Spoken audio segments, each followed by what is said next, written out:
வேலுண்டு வினையில்லை, மயிலுண்டு பயமில்லை, கந்தனுண்டு கவலை இல்லை, வெற்றிவேல் முருகனுக்கு அரோகரா. இன்றைக்கி நம்ம அம்பலமுலா ஸ்ரீ குன்றத்து கல்யாண சுப்பிரமணிய திருக்கோயிலில் தாங்க இருக்கோம். 13வது நாள், 48 நாளில் 13வது நாள் மாலை வேளை பூஜை எப்படி இருக்குது, அதுக்கு எப்படியெல்லாம் ப்ரிப்பேர் ஆகுறாங்க அப்படிங்கிறத பார்க்க போகிறோம். சாயங்கால வேளையில் கரெக்டாக எல்லாருமே நேரமாக அசம்பிள் ஆகிடுறாங்க. அதே மாதிரி அன்னைக்கு என்னென்ன சாப்பாடு, யார் பூஜை கொடுக்குறாங்களோ அவங்க என்ன மெனு பிளான் பண்ணுறாங்களோ அதுதாங்க. இன்றைக்கி பார்த்திங்கன்னா சாம்பார், ரசம், பொரியல், அப்பளம், பருப்பு வடை, அதுக்கப்புறமா பொங்கல், இதெல்லாம் தான்.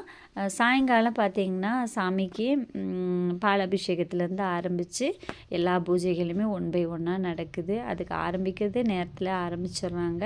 கரெக்டாக 7:30 7:30க்கெலாம் பூஜை முடிஞ்சிருது. அதுக்கப்புறமா கும்மி பாட்டு முடிஞ்சதுக்கப்புறம் சாப்பாடு தாங்க. இந்த தொடர்ச்சியாக இந்த எல்லா நாளுமே இந்த நிகழ்வுகள் நடந்துக்கிட்டே இருக்குது.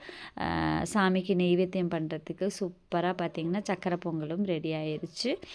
அதுக்கப்புறமா பக்கத்தில் அப்படியே 3 அடுப்பு எரிஞ்சிட்ருக்கு. சாம்பார், சாப்பாடு அப்படியே நடந்துகிட்ருக்கு. இந்த அடுப்பில் மற்ற அப்பளம் பொரிக்கிறது அந்த மாதிரி பொரியல் வேலையெல்லாம் செய்கிறாங்க. கூடவே இந்த பக்கம் இன்றைக்கி எங்களோட பங்காக நாங்கள் என்ன பண்ணோம், வடையும் செஞ்சோங்க. வடை சாப்பிட்டவங்க தான் வடை எப்படி இருக்குதுன்னு சொல்லணும், நல்லா இருந்துச்சா நல்லா இல்லையா அப்படின்னு சொல்லி வடையும் நிறையவே செஞ்சுருந்தோம். ரொம்ப சூப்பராக போச்சு இன்றைக்கி நாள். அதே மாதிரி அங்கே செஞ்சிட்ருக்கும்போதே இங்கே வந்துக்கு சாமிக்கு எல்லா நெய்வேத்தியம் எல்லாமே பண்ணி பூஜை எல்லாமே முடிஞ்சது. அந்த பக்தர்கள் எல்லாருமே சாமி கும்பிட்ருக்காங்க. இது எல்லா நாளுமே ரொம்ப ஐஸ்வர்யமாக ஒரு மாதிரி மன திருப்தியோட ரொம்ப ஹாப்பியாக போகுது. டெய்லி ஈவினிங் பார்த்திங்கன்னா அதே மாதிரி அம்மாக்கள் அக்காங்கள்லாம் கும்மி அடிக்கிறது வேறு லெவலில் இருக்குது. அப்படியே அப்படியே நிறைய பேர் அப்பப்போ அப்படியே ஜாயிண்ட் ஆயிடுறாங்க. ரொம்ப சூப்பராக இருக்குது அந்த கும்மி பாட்டு முடிஞ்ச உடனேயுமே எப்போவுமே சாப்பாடு தாங்க. கும்மி பாருங்கள் சூப்பராக இருக்காங்க. இந்த பாட்டெல்லாம் நான் மியூட் பண்ணிட்டேன்.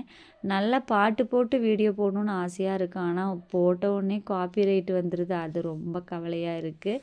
அதுக்கு என்ன பண்ணுறது அப்படின்னு தெரில. யாராவது வீடியோ எடிட் பண்ணி ரொம்ப ஃபெமிலியராக இருக்கவங்களா இருந்தால் எனக்கு அதுக்கு ஒரு ஐடியாவும் நீங்கள் கமெண்டில் சொன்னிங்கன்னா நல்லாயிருக்கும். ஸ்ரீகோபுரம் பாருங்கள் அவ்வளோ அழகாக ஜொலிக்குது. எல்லா நாள் பூஜை வேலையுமே இப்படி தாங்க இருக்குது. இந்த வடையும் ஆல்மோஸ்ட் செஞ்சு முடித்தாச்சு. அடுத்து சாப்பாடு பரிமாறுறதுக்கு ரெடி ஆயிட்டாங்க. எல்லாம் நீ சாப்பிட்டு வீட்டுக்கு போக வேண்டியது தான். அனைவருக்கும் பாய்.